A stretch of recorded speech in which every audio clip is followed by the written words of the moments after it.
संजय शिरसाटांप्रमाणेच कृषीमंत्री माणिकराव कोकाटेंचं मंत्रिपद सुद्धा धोक्यात आलं। एवढंच नव्हे तर कृषी मंत्रिपदासाठी धनंजय मुंडेंचं नावही चर्चेत आहे। कारण उपमुख्यमंत्री अजित पवार यांनी तसेच संकेत दिलेत। धनंजय मुंडेंच्या कार्यकाळात झालेल्या कथित कृषी घोटाळ्याप्रकरणी उच्च न्यायालयानं त्यांना क्लीन चिट सुद्धा दिली आहे। त्यामुळे धनंजय मुंडेंना मंत्रिपद देण्याबाबत अजित पवार सकारात्मक आहेत। पाहूयात त्याच संदर्भातला एक रिपोर्ट।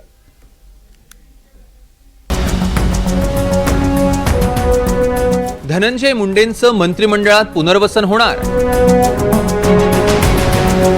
मुंबई उच्च न्यायालयाचा धनंजय मुंडेंना दिलासा। कथित कृषी घोटाळ्याप्रकरणी मुंडेंना क्लीन चिट। मुंडेंना मंत्रिपद देण्याचे अजित पवारांचे संकेत। पोलीस यंत्रणा त्यांच्या पद्धतीने करते, ह्याच्यातनं तर त्यांचं क्लिअर आलं, पण क्लिअर येण्याच्या करता त्यांना जो त्रास सहन करावा लागला, त्यांना जो मनस्ताप झाला, त्यांच्या परिवाराला जो मनस्ताप झाला, तो पुन्हा भरून येऊ शकत नाही ना बाबांनो। राज्याचे कृषी मंत्री माणिकराव कोकाटे यांना मंत्रिमंडळातनं डच्चू मिळण्याची शक्यता दिसते। मात्र कोकाटेंच्या बदल्यात पुन्हा एकदा धनंजय मुंडेंना संधी मिळणार असल्याची चर्चा सुरू झाली आहे। धनंजय मुंडेंच्या कथित कृषी घोटाळ्याबाबत कोर्टानं क्लीन चिट दिली आणि यानंतर अजित पवारांनीही मुंडेंना पुन्हा मंत्रिमंडळात सामावून घेण्याचे संकेत दिले। धनंजय मुंडेंच्या बाबतीमध्ये तुम्ही पेपरला वाचलं, त्यांच्यावर कृषी विभागाचे जे आरोप झाले त्याच्यामध्ये न्यायालयाने काय सांगितलं त्यांना त्याच्यामध्ये कुठेही क्लीन चिट दिली, कुठेही त्यांचा दोष नाही आहे। परंतु जी काही बदनामी व्हायची ती तर झाली। तुम्ही तर सगळ्यांनी काय पेपर म्हणजे पेपरलाही बातम्या आल्या, प्रिंट मीडियामध्ये, इलेक्ट्रॉनिक मीडियामध्ये पण दाखवलं, सगळीकडे रकानेच्या रकाने आले। आता अजून एक त्याच्या संदर्भातली गोष्ट आहे, त्याच्याबद्दल पण कार्यवाही पोलीस यंत्रणा त्यांच्या पद्धतीनं करते, ह्याच्यातनं तर त्यांचं क्लिअर आलं, पण क्लिअर येण्याच्या करता त्यांना जो त्रास सहन करावा लागला, त्यांना जो मनस्ताप झाला, त्यांच्या परिवाराला जो मनस्ताप झाला, तो पुन्हा भरून येऊ शकत नाही ना बाबांनो। धनंजय मुंडेंच्या कार्यकाळात कृषी खात्यात 245 कोटींच्या भ्रष्टाचाराचा आरोप होता। या कथित घोटाळ्यात कृषी साहित्य खरेदी आणि वितरणाचे निर्णय राज्य मंत्रिमंडळाच्या परवानगीशिवाय झाल्याचा आरोप होता। मात्र उच्च न्यायालयानं कृषी खात्याचे सगळे व्यवहार वैध ठरवले।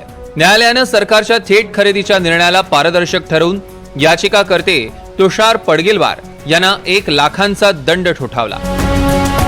उच्च न्यायालयानं कृषी विभागाच्या कारभाराला क्लीन चिट दिलाय। त्यामुळे धनंजय मुंडेंच्या मंत्रिपदाचा मार्ग मोकळा झाल्याचं म्हटलं जात आहे। मात्र विरोधकांनी धनंजय मुंडेंना मंत्रिमंडळात सहभागी करण्याला तीव्र विरोध केला। धनंजय मुंडेंना क्लीन चिट देण्याचं काम कोण करत आहे मला माहित नाही, सरकार कोणाचं आहे। ज्या प्रकरणामध्ये त्यांना जावं लागलं तो विषय अत्यंत गंभीर आहे। तितक्या घाईघाईनं एखाद्या मंत्र्याला परत मंत्रिमंडळात घेणं, अद्याप खटल्याचा संपूर्ण निकाल लागायचा आहे। बीडच्या देशमुख प्रकरणात लक्षात घ्या, एवढी घाई काय झाली अजित पवारांना? माणिकराव कोकाट्यांना पदावरून काढायला तयार नाही। नेहमी खेळतात कृषी मंत्री, याला काढायचं, त्याला घ्यायचं, त्याला काढायचं। संपूर्ण मंत्रिमंडळ बरखास्त करून ते रिशफल करणं गरजेचं आहे। देवेंद्र फडणवीस खालचं कोर्ट, वरचं कोर्ट, त्याच्यावरचं कोर्ट हे एवढ्यासाठी असतं की आपल्याला जर कुठली ऑर्डर कुठेतरी जर बरोबर वाटली नसेल तर त्याच्या वरच्या कोर्टात अपील करण्याचा अधिकार हा आपल्याला लोकशाहीत दिला जातो। आणि त्याप्रमाणे मला असं वाटतं की याला आता चॅलेंज करण्याची गरज आहे। धनंजय मुंडे कुठच्याही अँगलने क्लीन नाहीत, हे माझं स्पष्ट मत होतं, आहे आणि राहील। आणि यासाठी जो पूर्ण प्रयत्न आहे तो मी करणार आहे। कायद्याच्या आता सुप्रीम कोर्टात योग्य तो निर्णय होईल अशी मी अपेक्षा करते। कृषी घोटाळ्यात धनंजय मुंडेंना क्लीन चिट मिळाली, पण ज्या प्रकरणामुळे त्यांना राजीनामा द्यावा लागला त्या संतोष देशमुखांच्या हत्येचा न्याय अजून व्हायचा आहे। संतोष देशमुखांच्या हत्येचे फोटो समोर आल्यानंतरच मुंडेंवर राजीनामा देण्याची वेळ आली होती। वाल्मिक कराडशी जवळचे संबंध असल्यानंच त्यांना पदावरनं पायउतार व्हावं लागलं होतं। हत्या प्रकरणात पोलिसांवर दबाव निर्माण होऊ नये हा यामागचा मूळ हेतू होता। पण मुंडेंना पुन्हा मंत्रिपद मिळालं तर देशमुखांना न्याय मिळेल का, असा प्रश्न आता उपस्थित होतोय। Bureau report, NDTV Marathi, Mumbai.